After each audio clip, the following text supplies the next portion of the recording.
reporter, I'm looking for how these companies are trying to attract the toughest consumers on the planet. It's like having a leather seat with a jet engine strapped to your back. CNBC has the most affluent audience in television. We want to feed their minds, but we also want to make their hearts race.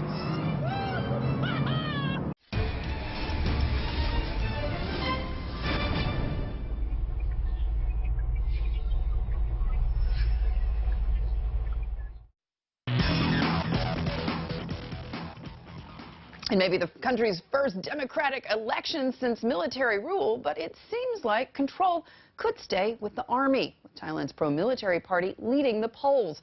Our very own Sri Jagaraja is live there on the ground in the Thai capital, Bangkok, and joins us now. Sri, what can you tell us? Hadley, thank you. And let's hear directly from the pro-regime Palang Pracharat Party, because the last time we checked and the most recent estimates do show that the pro-military Palang Pracharat Party has managed to get and secure the lion's share of the vote. So let's just get a more immediate tally as to where we stand. I'm very pleased to say that Kun Panitan Watanayagon is with us now. He is a senior official at the Palang Pracharat Party and a security advisor to the Deputy Prime Minister. Kun Panitan, thank you for joining us. Can you give us the most recent indication, updated tally of where your party stands in terms of the votes that you have captured? Yes, I'm not an official in the Palang Pracharat Party, but I'm working for the government. I think the latest counting is almost 94%, and the majority of the voters voted for Palang Pracharat, 7,600,000, compared to Pheu Thai 7,200,000. But that is one count. The second count is, of course, the number of the seats in the lower house of 500. It seems like now the Pheu Thai has an edge, maybe above 100, 110, 115 seats in the lower house. Palang Pracharat maybe follow that. But then again, who will form the government depends on how do you look at it. In the old system, not the mixed proportional electoral system, the priority is given to the numbers of the seats in the parliament. But now you have the popular vote, so to say. Palang Pracharat is now gaining more on that front. So it's up to the different political parties to support either Palang Pracharat or Pheu Thai in the next few days. But at this stage, is it simply too complicated and too early to say whether your party or whether any of your rivals have got a majority in the lower house? And does that imply that you will inevitably have to go into talks with coalition partners? Of course. It seems quite likely that the next government will be a coalition party between one big party and maybe two important medium-sized parties. That is, of course, including Democrat Party, the oldest in Thailand, and Phumjai Thai Party, the emerging new party, and the last and the most surprising party, young generation party, the Future Forward Party. So you are looking at the main four players. Kun Panitan, let me ask you a very direct question. Which of those parties would you prefer to work with? Who would you accept as coalition partners, and have you been talking to them? Well, I think the officers in the Palang Pracharat and Pheu Thai are now talking.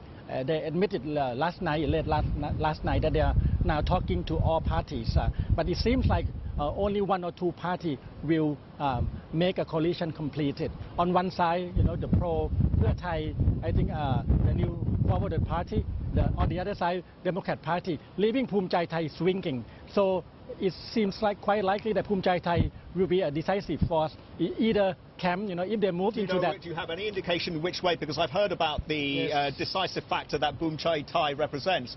Do you have any indication which way they are going to go? Are they going to be aligned with your party, Palang Pracharat, or with the anti-junta parties? Well, people are hopeful that no matter what they choose, people can accept that.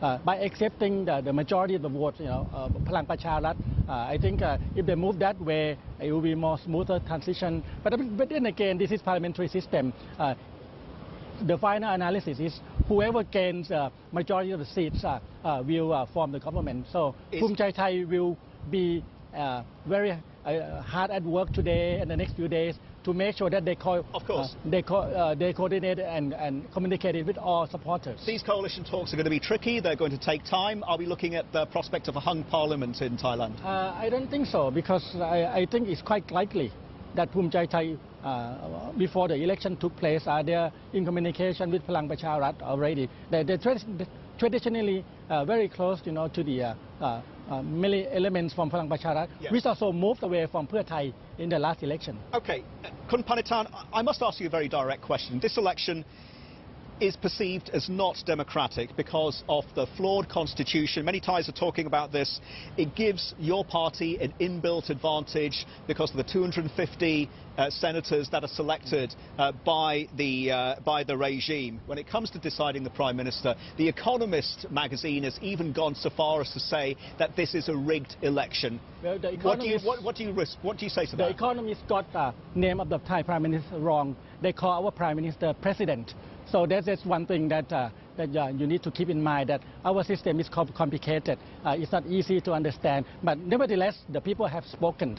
I think it's very clear that more than 20 nations, including members of the United Nations and international organizations on the ground, including yourself, to observe the election. Then you tell the world if the election is free and fair. But of course, the rules and regulations are the reflection of the crises in the last 2 decades. Kun Panitan, we thank you for your time today. We'll continue to monitor this story from Thailand that is still evolving, and coalition politics and messy coalition politics could be the order of the day here moving forward, and that could create uncertainty. We'll have more coverage when we return.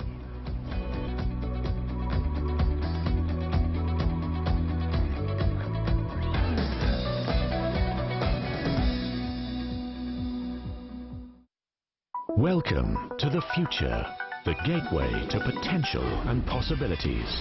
The geographic center of the prosperous Guangdong, Hong Kong, Macau, Greater Bay Area, with 11 main cities and 5 international airports within a 100-kilometer radius, and just 35 minutes away by high-speed rail to West Kowloon in Hong Kong. This is the city of Nansha, home to the largest container terminal in southern China, an international manufacturing hub, with the innovative use of big data and a burgeoning AI industry sparked by R&D centers in the Nansha New Area and Free Trade Zone. This is a city on the move. Its remarkably business-friendly and open environment means a company can be registered in just one visit. The pearl of the Guangdong, Hong Kong, Macau, Greater Bay Area. This is Nansha, city of the future. Good morning, Mrs. Wong. Good morning. Your favorite. Thank you. Good morning, Mrs. Wong. Good morning. Look what I made for you. Thank you.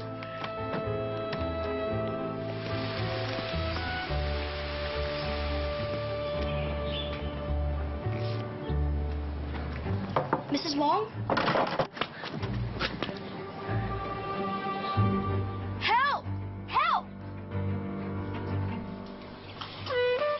Good thing your grandson was around when you had your fall, Mrs. Wong.